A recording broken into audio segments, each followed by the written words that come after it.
Welcome to the Real News Network. I'm Paul Jay in Washington. When Scott Brown won the Senate elections in Massachusetts at the beginning of this year, a lot of people speculated or hypothesized on why it happened. Number one explanation was Tea Partiers had flocked to Massachusetts and sent their dollars, and people were fed up with big government and healthcare reform. And there was some other theorizing, but now Tom Ferguson, who's in Massachusetts, has tried to figure out from some actual data what happened and why what happened and what it means for the upcoming congressional elections. And now joining us is Tom Ferguson. He's a senior fellow at the Roosevelt Institute in New York, and he also teaches at the University of Massachusetts in Boston. Thanks for joining us, Tom. Hi there. So what happened? Why did Scott Brown win, and what does it tell us about the coming elections? Well, I think, first of all, I should say I co-authored this working paper with my friend Ji Chen, who's the university statistician. I didn't do all the work, okay? But what we did, since there were no polls, I mean, it seems unbelievable, but in fact there were none at all. I take it because all of the media institutions around the state were on financial life support, and they just wouldn't front the cash. And at the time, a week before, it didn't seem all that close. What we did was to look at sort of old-fashioned election analysis where you examine town by town the returns and try to figure out with information about the town background. That's not nearly as good as looking at polls of individuals, but you can glean a lot of information. Basically, what we found out real fast was that, first of all, where unemployment was high in the state, they were much more likely to vote Republican, and where housing prices had fallen the most, they were much more likely to vote Republican. Now, there were some demographic stuff in there, too. I mean, towns, maybe not too surprisingly, towns that had a high percentage of African Americans were slightly less likely to sort of go Republican. If you were in heavily Hispanic towns, though, it's a real shaky result.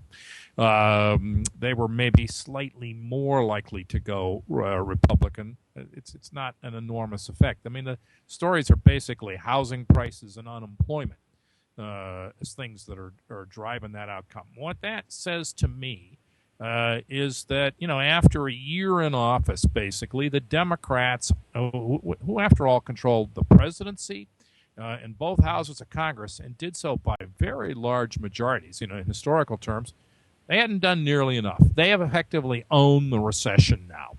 And a big chunk of the population, is clearly not impressed that Larry Summers or Tim Geithner, or for that matter, any number of large bankers, big bankers, say the U.S. is doing fine. I mean, effectively, you've had a Wall Street recovery and Main Street languishing.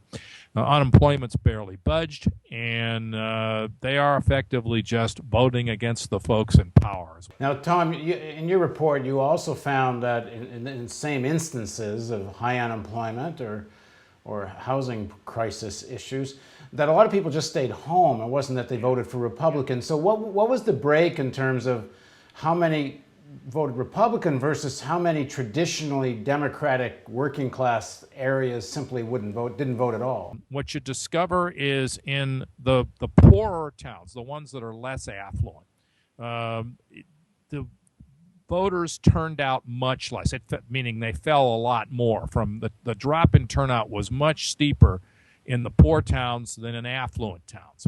And the problem for the Democrats was that the poor towns, no matter what you read about Reagan Democrats and stuff like that, in fact, the poor towns consistently deliver proportionately heavier majorities for the Democrats. And so, they sat. A lot of folks just sat on their hands. You can put it another way. If you want to compare it to a hurricane, which we're not clearly, that metaphor might not be appropriate, but you might end up with Hurricane Katrina here in November. If you want to compare it to a hurricane, in the eye of the hurricane, the old Democratic base seems to have gone ominously quiet. It's very different from the near millenarian exuberance in 2008. Some of the people that are, from your results, they're voting on issues of unemployment and housing. Why vote Republican when the message is no more stimulus money. They're supposedly against bigger government, which has a lot to do with subsidies and some kind of various kinds of welfare safety net issues? Or is it just straightforward protest vote? I think to a considerable extent, to me, it mirrors the way electorates often vote in deep recessions, which the rule is very simple. If you're in, you're out. It looks to me like a big chunk of the population got really hammered basically in September of 2008, when Lehman Brothers went down and that whole gigantic drop in the stock market, the collapse of all kinds of financial markets. And they haven't recovered from that. They also, in fact, we know for sure that the ordinary person who clearly cannot afford to take big risks in the stock market has largely sat out the revival of the stock market. In that sense, if you sort of step back from this, you can sort of say, gee, that the whole process, the collapse of Lehman, the tremendous, and of course the rescues of AIG, TARP, the FDIC loans to the banks, that whole package got Wall Street back on its feet, but it also transferred a tremendous amount of wealth. They all lost initially, then Wall Street comes back and makes a ton. The ordinary person in America hasn't made that back.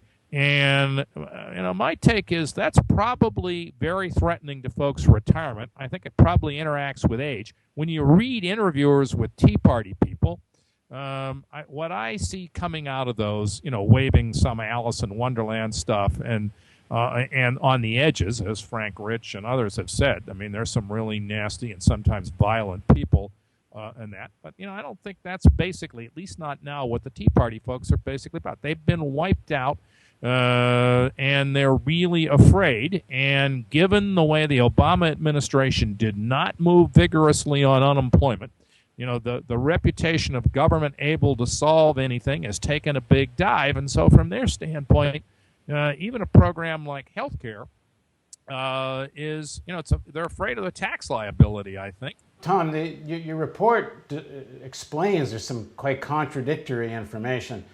One, of course, is that the majority of people in Massachusetts seem to like their government-run health care plan, even though a small majority didn't like the Obama plan, although I suppose it's partly hard to tell how much of that's just wrapped up with what you were saying earlier, just anger about the general economic situation.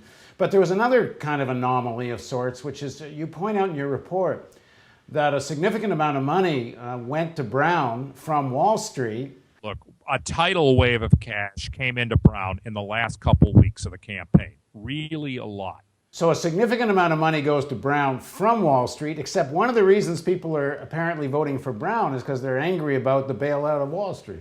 Yep.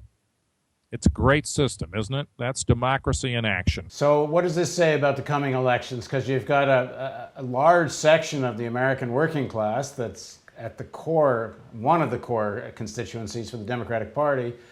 If this election tells us something, either might go Republican or just might stay home. So what can the Democrats do about it? The fundamental problem was, as I remember telling you back as he came into office, they've got to act on unemployment, and there they have just not been very aggressive. Their stimulus was too small. The Federal Reserve could care less, so they haven't effectively done very much about that. And on housing, their programs have just been often ridiculous. They spent an entire year on these sort of stupid programs that were effectively pleading with bankers to make some concessions. They've just come in with a new one. Most of these get hung up because the mortgage servicers, the folks who are actually doing the mortgage, are often the banks. They hold second mortgages, and they simply will not agree to any change in the terms on the first mortgage that they're servicing, even though it's not theirs, because they're going to get hammered on the second.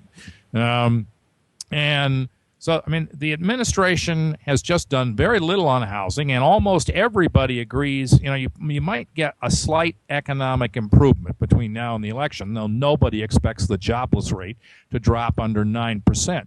But there are not very many people confident about housing. That's the place where, even the most friendly beings to the administration are worried about a double dip, at least in housing, if not in the economy as a whole. For sure, you can be sure that's one reason why the National Bureau of Economic Research refused to announce that the recession was over. So how does all this play out in November? Well, there's one other factor you got to consider, which is that Supreme Court decision in Citizens United against FEC. In other words, the bill that effectively said corporations can use their own money in independent efforts against candidates. I have a feeling that's going to be very important in the end. You will see a tidal wave of cash. That's likely, I think, on balance to work against the Democrats, yet additional. And, this may have a very odd implication. Just imagine this, but I think it's actually going to happen. The Democrats maybe could lose the Senate, though probably not, but they're going to lose a lot of seats. That's going to, and Harry Reid is probably just going to be a tryout for that TV series Lost. And so they're going to have an election for Democratic leader. And right now, the number 2 in the Senate is, I think, Dick Durbin from Illinois. Well, he's the guy who said the banks run the Senate. Or Congress, pardon me. He was actually much more technically correct than I was. He said they run the Congress. He's got an obvious contender there, and it's Senator Charles Schumer. Now, despite occasional populist noises, mostly around election campaigns, Schumer is the voice of Wall Street in the Democratic Party. He's usually the chairman of the Senate Democratic fundraising committees and things like that. Wouldn't it be ironic if, as I suspect, after the Democrats take heavy losses for, frankly, not moving aggressively enough to either rein in Wall Street or fix the economy, they end by voting in Senator Schumer as majority leader? But, you heard it here first. That's what's going to happen. Thanks very much for joining us, Tom. Okay, thank you. And thank you for joining us on the Real News Network.